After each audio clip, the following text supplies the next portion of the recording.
pengen lihat aku boleh nambah nggak gadgetnya, ya of course apalagi.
Banyak telah menyempatkan hadir di sela-sela kesibukan yang luar biasa, sudah dari pagi hadir dan tentunya saya harapkan mewakili dari Lifeboy karena pastinya senang sekali nih kita bisa bersama-sama berkumpul dengan teman-teman semuanya setelah kita berjumpa di dunia. Kenapa sih hari ini sangat penting untuk kita peringati? Karena nyatanya teman-teman semuanya kesadaran untuk mematuhi Brand Manager Lifeboy PT Unilever Indonesia Tbk.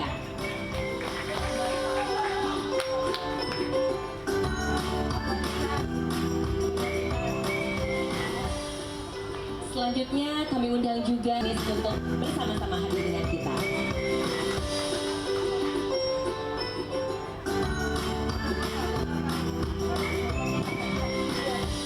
Boleh langsung diceritakan nih Mas, karena pastinya teman-teman media sudah penasaran mengapa hal ini dijadikan sebagai agenda rutin dari Lifeboy. Ya, semua yang hadir terima kasih sudah menyempatkan waktu ya untuk tiba di tempat ini.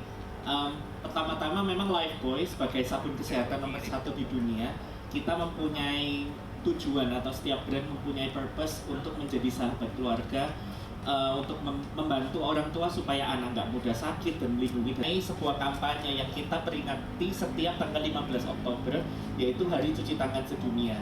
Jadi setiap tahun kita memperingati dan mengucapkan selamat Hari Cuci Tangan Sedunia. Momen yang tepat untuk meningkatkan kesadaran masyarakat tentang pentingnya mencuci tangan menggunakan sabun.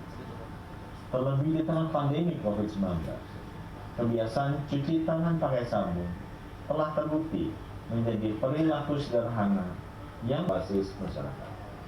Untuk itu, kami mengapresiasi Unilever Indonesia yang konsisten menggelar berbagai program edukasi.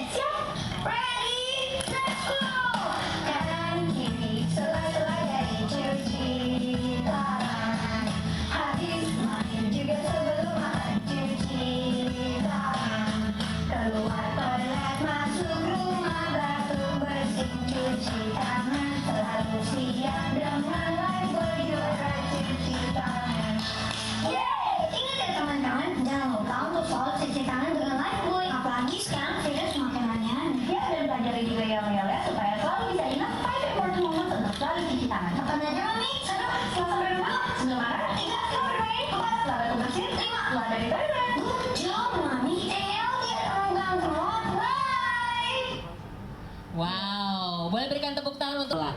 Kalau menurut pengalaman Kim sebagai atlet sendiri, ada positive values apa sih yang kamu rasakan sejak saat baru mulai terjun ke dunia sepak bola sampai sekarang dan juga sampai akhirnya menjadi seorang ayah?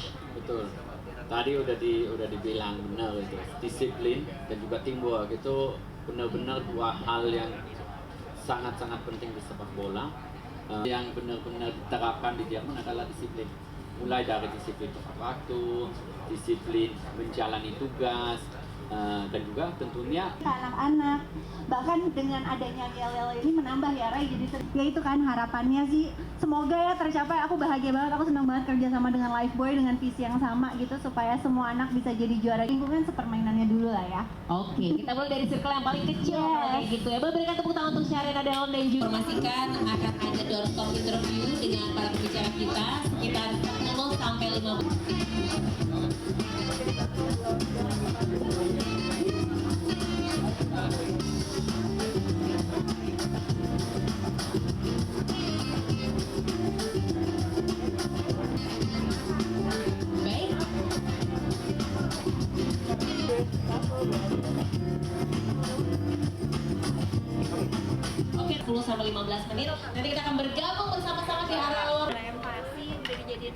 meditasi menyenangkan dengan step by step dengan lagu-lagu, jadi buat mereka cuci tangan memang sebuah kebiasaan yang menyenangkan aja gitu, dibikin fun karena buat anak-anak lebih nempel ya, apalagi sekarang pandemi untuk mungkin sosial life, even adiknya saya yang udah 4 tahun juga udah lebih ngerti dampaknya itu gimana sih kalau kita nggak cuci tangan. Kan kita semua tahu ya media paling sering menyebarkan kuman dan virus itu di tangan, jadi semua berawal di sini gitu. Andaikan semua memang udah aware soal ini, bersama-sama kita bisa lawan penyakit nggak sih kalau semuanya sudah melakukan kebiasaan ini dari kecil. Susah nggak sih, itu kan ada adanya juga ya, itu gampang nggak cara buat ngajarinnya? Gampang nggak Ray cuci tangannya?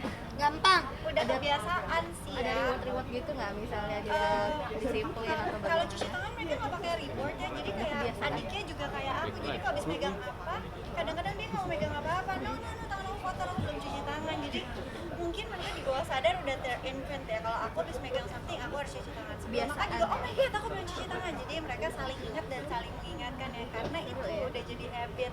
Dan harapannya dengan ada event-event kayak gini bisa jadi habit semua orang supaya bisa saling ingetin.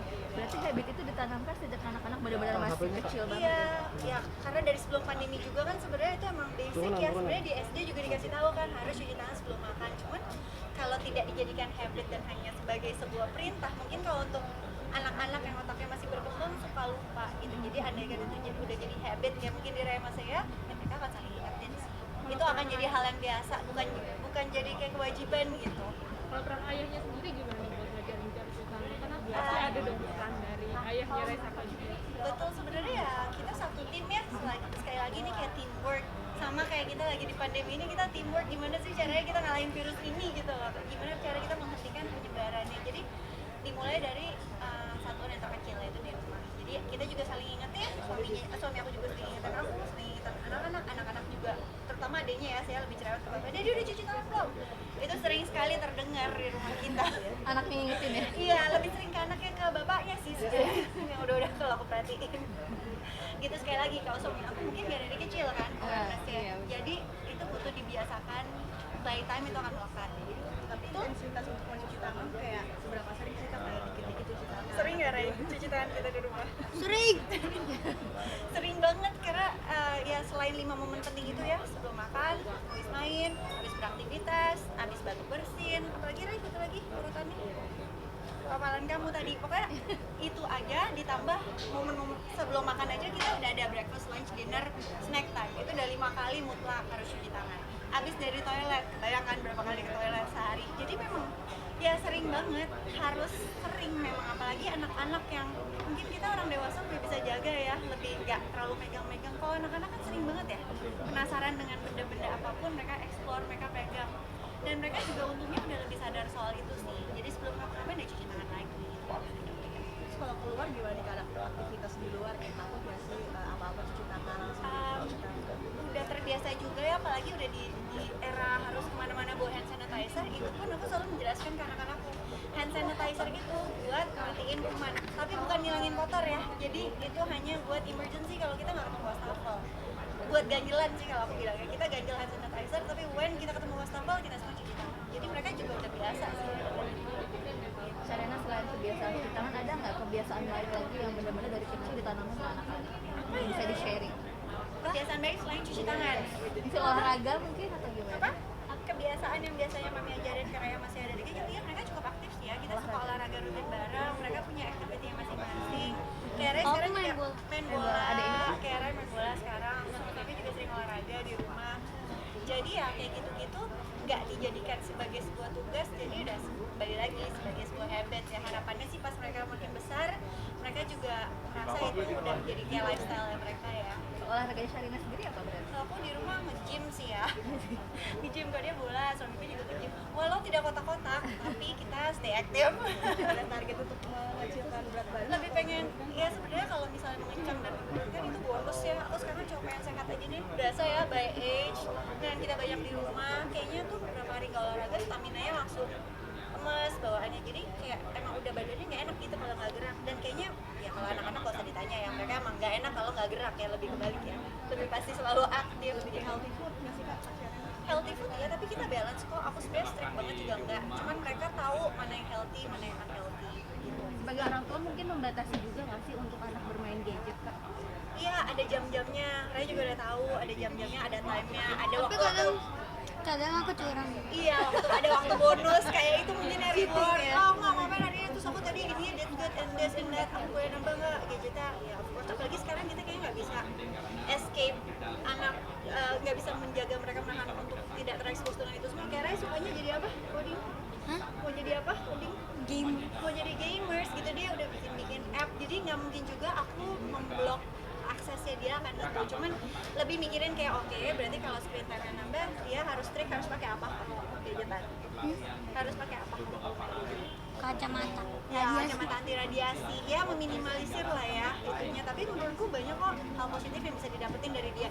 Gadget kan nggak cuman main gitu kan, dia bisa belajar, dia suka main-main bikin aplikasi, jadi menurutku ya bagus juga kok buat dia. Sejak kapan sih mungkin dikenalin dengan gadget? Kapan ya Ray kamu mulai coding? Kalau coding kayaknya umur berapa ya? Lupa ya, udah cukup lama ya? 7 ya? 7. Iya, kayaknya sejak itu dia mulai agak intens karena dia juga coding kelas 2 minggu sekali. 7 Ada ya? screen time, enggak jauh, kayaknya kamu dari 5 tahunan gitu.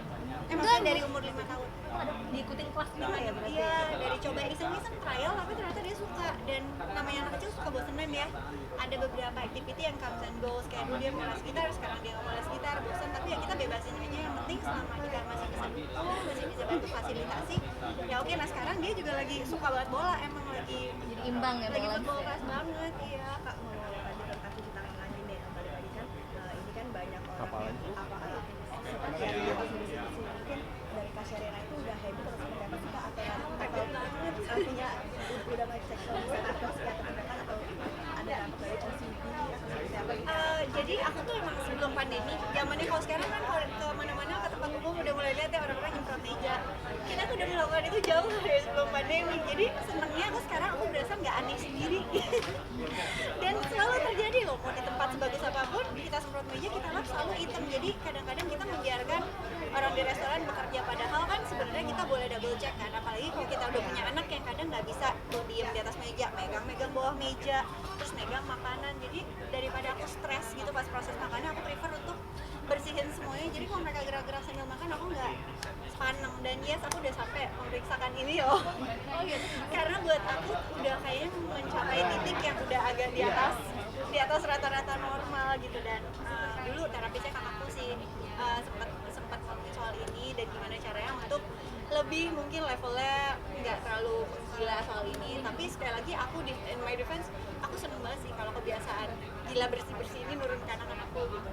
Cuman mereka tidak perlu ditakuti, cuman mereka butuh pemahaman. Kenapa sih kita harus cuci tangan? Kenapa sih kita harus sterilize things di masa sekarang? Makanya kadang-kadang kalau kita suka lihat di mana ya, kayak di mall-mall, ada anak kecil main di lantai, terus pegang-pegang muka. Raya udah tahu, mama lihat tuh, anaknya pegang lantai, terus maminya ngomong gitu.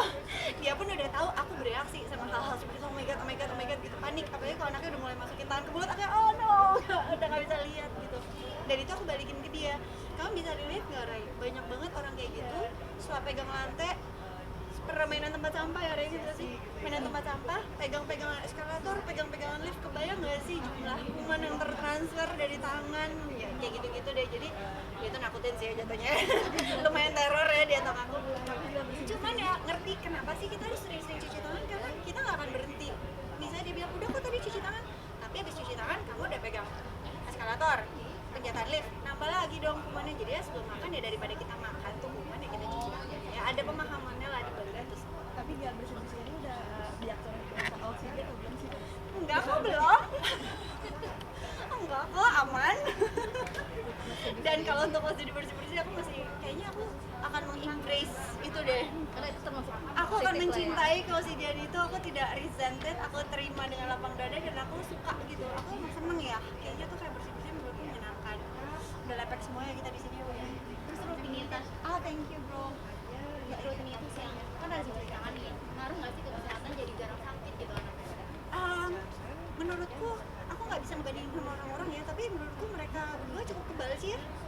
Cukup kebal, pasti ada efeknya dengan itu juga.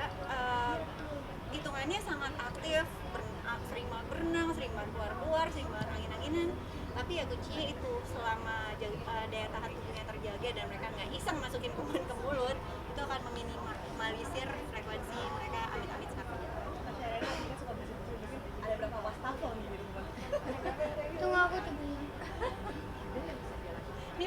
sih Pak? Banyak ya. Bro. Tunggu. Mulai dari bawah. Sekitar 10 atau 11 dan itu di luar keran-keran yang ada satu. 5. Jadi nggak ada masalahnya tapi ada keran. Enggak lebih Rai di bawah aja udah. 7. Lebih ada 10. Udah, jadi. Ntar kita hitung sama-sama. Ini mau hitung udah 9. Keran iya banyak. Ntar kebanyakan mau. Masalah. Jangan nanya berapa botol sabun juga ya. Nah itu berapa? Panjang urutannya. Emang rumah itu didesain banyak wastafel. Sebenarnya biar nggak ada alasan untuk nggak cuci tangan.